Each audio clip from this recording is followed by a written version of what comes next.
Okay, this is for Plain Ad 5141. The question is, long story short, the team that you're playing on,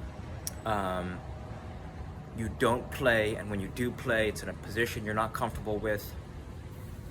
So you feel like a piece of you wants to go play on the worst team, the team at a lower rank, because it's with your friends, and your friends are worse than you, but they're having having some more fun.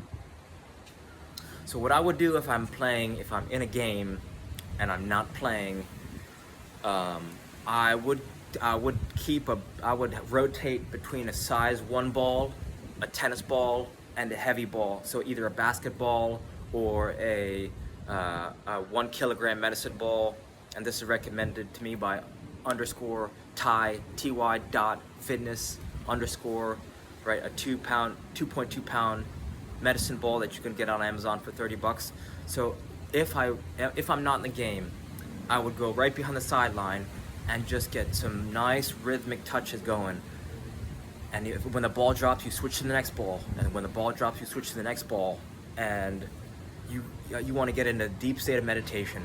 And what this is going to do, the lighter balls are going to improve your precision, the heavier ball is going to improve your power, and when you combine those two things, it's going to make you sharper on the field. And the sharper you are on the field, the more dangerous, right? The more dangerous you become. This way, the coach sees that you are, when you start to juggle a tennis ball, it's not easy. It's not easy if you haven't been doing it, but what you'll notice, and other players will notice, and as you begin to improve your touch on the tennis ball, you're gonna get more and more playing time, I guarantee it. So raise the volume of your juggling. Don't let 1 minute go unwasted watching players play, because maybe you just haven't earned it, because maybe you just need to get more mistakes, right?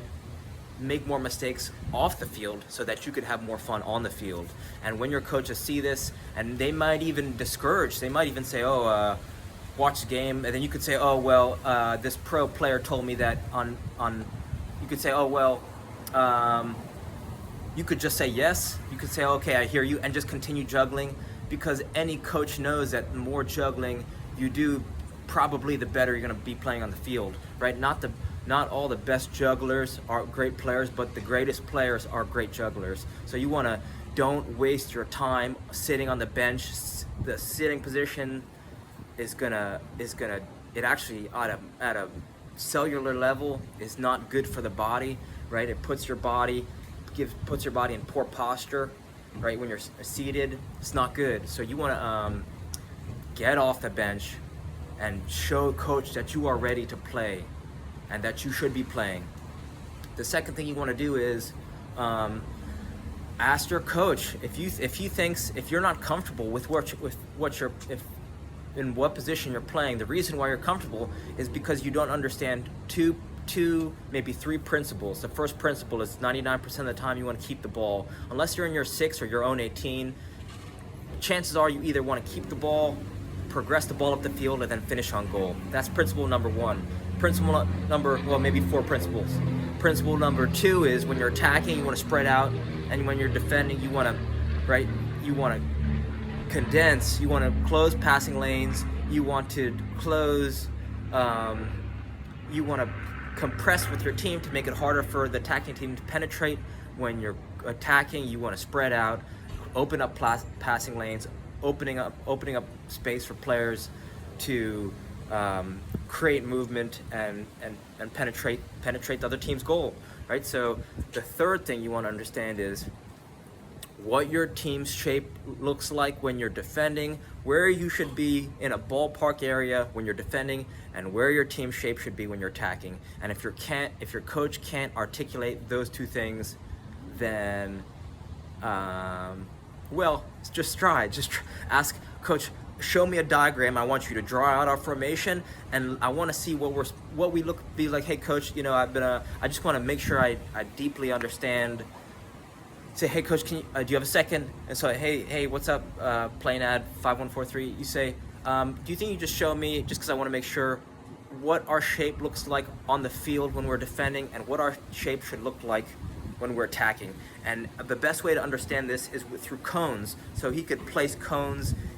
It's easier to see a physical thing instead of just drawing out, but whatever's best, however he shows you is how he shows you. So he sees it, and you want to listen. You want to listen and look at the diagram that he creates, because it's important that he see that you're understanding what he's saying, and you want to be focused on what he's saying if you're serious about playing. So see where your shape is defensively in the position that you don't like, and then see where your shape is when you're attacking. And once you understand those two things, then you could go wherever you want. But as long as you're in the general area of the place where you want to defend, when you're defending and attack when you're attacking, then you could have fun with it, because now you understand the parameters, right? It's like you have to understand the rules to break the rules, if that makes sense. So those are the 4 things you want to understand. 4 things you want to understand. First is keep the ball. 99% of the time, more times than not, you want to keep the ball. Right? Don't even worry about scoring. You want to play with the other team, keep the ball, and if you have the ball, then the other team can't score. Usually, if you have the ball, then you can bring it up the field and score. Second thing, compress when you're defending, expand when you're attacking. Third thing, what does my shape look like when we're defending? In my position I am. Fourth thing is, what does my attacking shape look like when we're attacking? And on a deeper level, if you see where everyone else is and you understand where everyone else should be when they're defending and attacking, now you're taking your game, your soccer IQ's at a high level. Because let's say someone gets hurt and you're either the fastest, or coach puts you in for Billy or Bobby, and it's like, oh, I know where I should be. It's like a quarterback knows where everyone should be at every single moment, and right, that's some high level stuff. So those are just some things to keep in mind. Another training tool you might want to check in on invest in is a skills, SKLZ, skills kick trainer. It's a ball and a rope, but this thing is going to allow you to take your training to the next level, because you could bring it everywhere, and it's lightweight and portable. So instead of practice becoming practice becomes a lifestyle, because you're bringing your practice wherever you are: school, work, groceries, temple, church, right? Everywhere. You're bringing vacation, you bring it everywhere. I brought my ball and a rope to Paris, right? And when I was just walking the streets in Paris, I got 4,000 touches at least, and it was effortless. That's the key. You want effortless training, and with that ball on the rope, you want to train with this ball on the rope, because it's going to improve your timing, your rhythm, your coordination, your ball striking, both your feet at the same time, balance, weight transfer, all that good stuff. So your game's just going to improve with this ball on a rope, and you could add this to your rotation of things that you do when you're on the sideline if you don't get in the game, right? So that's the strategy. Get a deeper understanding, raise your soccer IQ, get a deeper understanding of where you should be on the field when you're defending and attacking, and then start showing up early to practice, get 1,000 touch warm up, right? 1,000 touches, and then improve if you don't play. Show the coach you're ready to play by being the person on the bench who's not on the bench, who looks like they're ready to play, right? If I saw someone on the bench who's getting 1,000 touches by the end of halftime, I just wouldn't let the ball hit the ground. If you're on the bench for 90 minutes, you should get 90-minute game, and you're juggling the whole time. 4,000 touches, between 4,000 and 5,000 touches at least. So give some of those things a try, and reach out with any questions. All right, thank you.